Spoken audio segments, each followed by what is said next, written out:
Now we know that already in 1551, St. Ignatius started the Roman College in Rome. Later now it has become the Gregorian University, famous university. So all these tells us that how important Jesuits considered education.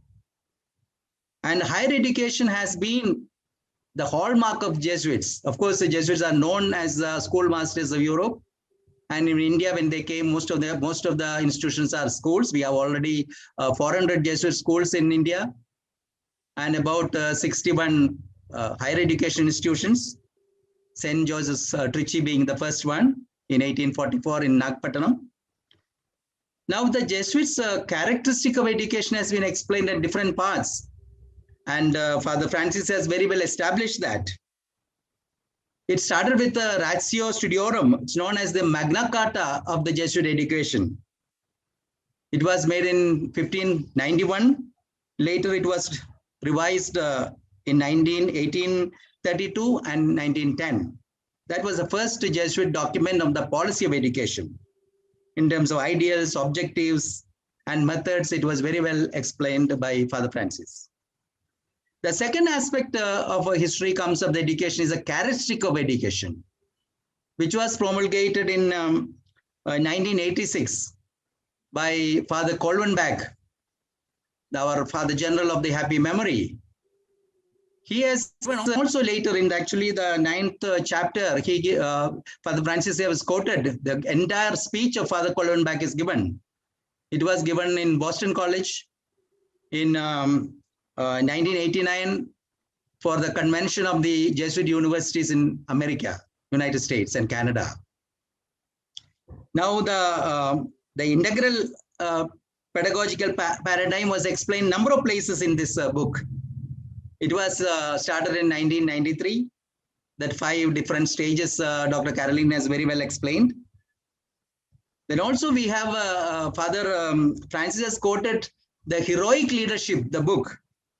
That is a new understanding of a Jesuit formation and particularly on education by the Chris Loney, is an ex-Jesuit.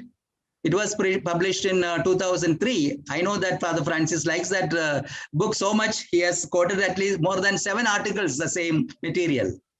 So it has been very well taken because it has been so popular, where he talks about the 4 characteristics of Jesuit education, particularly on self-awareness, ingenuity, then the passion, the love for the work, and finally the heroism.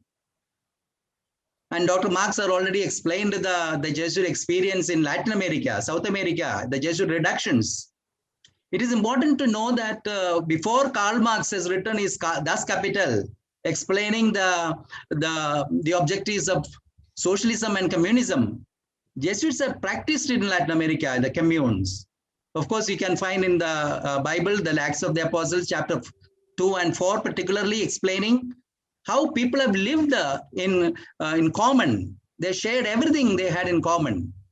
This has been the objective of the Jesuit education. And St. Ignatius, in fact, wrote a letter to the Jesuits in Padua, saying that your love for the poor is very important. And the friendship with the poor makes us friends with the eternal King. This was St. Ignatius wrote. And later on, all the generals and the people in charge of higher education and the school education has written elaborately on education. Now, as you know very well, that this book is not a theoretical or historical explanation of Jesuit education alone. Of course, it does give that. But more than that, it gives a blueprint for action. How the Jesuits should involve themselves in the educational scenario for a social transformation. Of course, historically, education has been a movement, or it has been practiced for more for domestication than liberation. And even our own history of the education in the particularly higher education, it was meant for the highest rate of the society. The most privileged communities got engaged in the higher education and got the degrees. And only in the 1970s, after the 32nd General Congregation, which spoke about the call of transforming our institutions in favor of the poor, the option for the poor. The Jesuit mission was explained as the promotion of justice and service of faith. Of course, in the General Congregation 36, it is reiterated in the faith dimension, but this justice dimension also translated into the reconciliation process. Without proper reconciliation with the nature and oneself and the other and God, one cannot bring justice. That was understanding. Since then, the Jesuits are asked to really evaluate their education scenario, apostolate, and they have very good findings, as mentioned, that it was meant majority were upper class people. Now the option for the poor also gave a new direction to the provinces, particularly Madurai province. They had said that it is we will march together towards the for transformation, marching together with the marginalized. These were not mere slogans. They were really practiced it, particularly if you look at it is mentioned in the book by Francis Xavier. Father said that almost 30% of the admission, both in the Loyola College Chennai and the engineering college, meant for the rural poor and the people from the Christian or non-Christian Dalit community.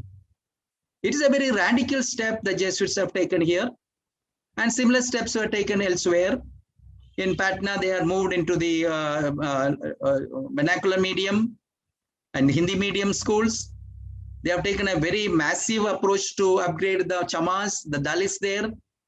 In Kerala, the Jesuits have worked with the tribals, Dalits, as well as the fishermen. In the 1980s, the whole fishermen movement and the struggle that happened is motivated by the religious, and Jesuits were in the forefront.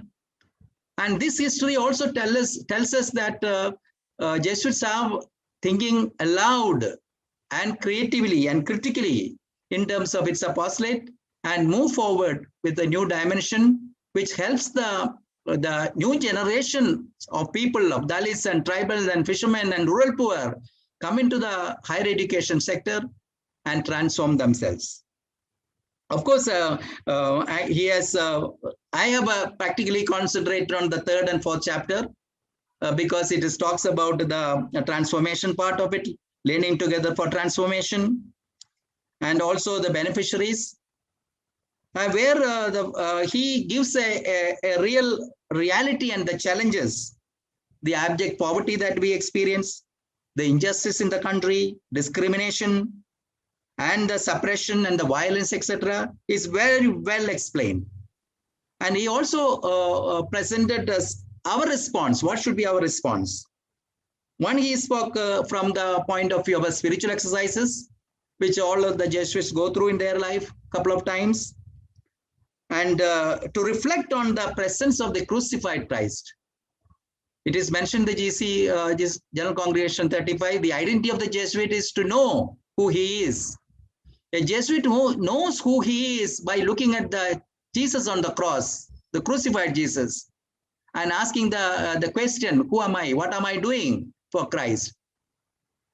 What should I do for Christ? What ought to do I do for Christ? All these questions are asked at individual level, in our personal level, and the communitarian level. And also he has quoted John Sobrino, the great liberation theologian of Latin America, in terms from his book on witness to the kingdom. And he says education should be for empowerment. Of course, in the 70s, Paulo Freire and Ivan Illich and A.S. Neil, all sociologists and educationists mentioned that. And Jesuits had so easily resonate with this thinking of the great experts in the 70s. And the need of the hour of the Jesuit higher education, he has very well explained.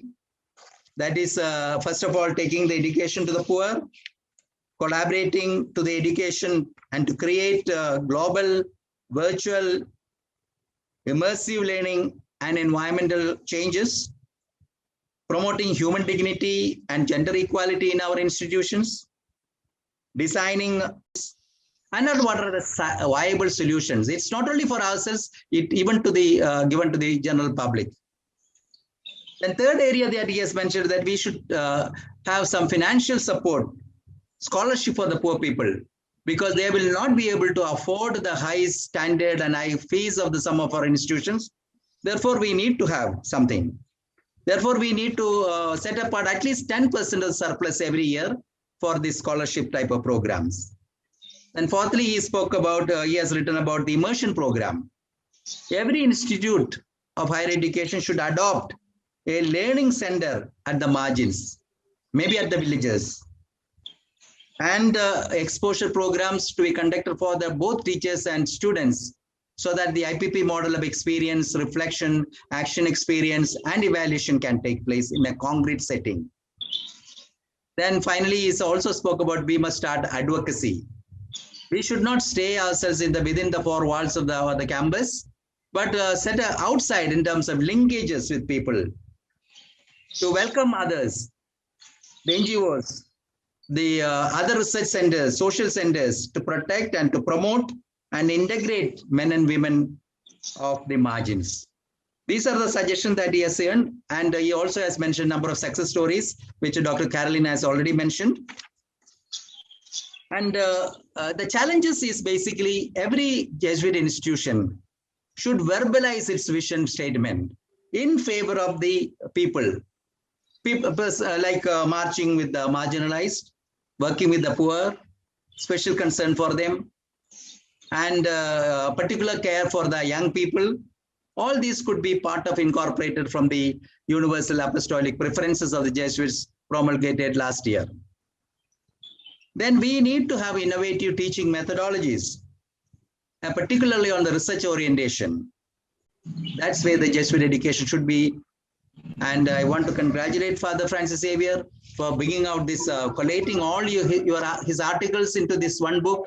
It became a very good handbook for all the education in the country, particularly who are interested in educating the poorest of the poor, the marginalized. Thank you very much.